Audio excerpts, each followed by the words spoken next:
விருச்சிக ராசிக்கு இன்றைய நாள் எப்படி அப்படின்னா சூப்பருங்க. சாதிக்க போகிறீங்க.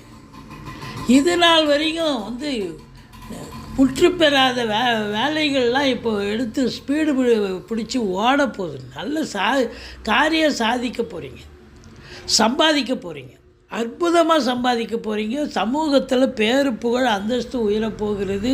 கணவன் மனைவி இடையே ஒற்றுமை, சந்தோஷம், குதூகலம் இருக்க போகிறது. நண்பர்கள் புடைசூழல், நண்பர்களால் ஆதரவு கிடைக்க போகிறது. கூட்டு தொழில் சிறந்து விளங்க போகிறது. ஆனால் 50-60 வயசுக்கு மேலே இருக்கிறவங்களுக்கு கைகால் வலி, முட்டு வலி, முதுகு வலி வருங்க. கொஞ்சம் எச்சரிக்கையாக இருந்துக்குங்க அப்படின்னு நம்ம சொல்கிறோம். மற்றபடி உங்களுக்கு பிள்ளைகளுடைய எதிர்காலம் மிக சிறப்பாக அமையப்போகிறது. நினைத்த காரியம் கைகூடி வரப்போகிறது. 11ஆம் இடம் குரு பகவான் இருக்கிறதால உங்களை பொறுத்தவரையிலையும் இந்த வாரம் நினைச்ச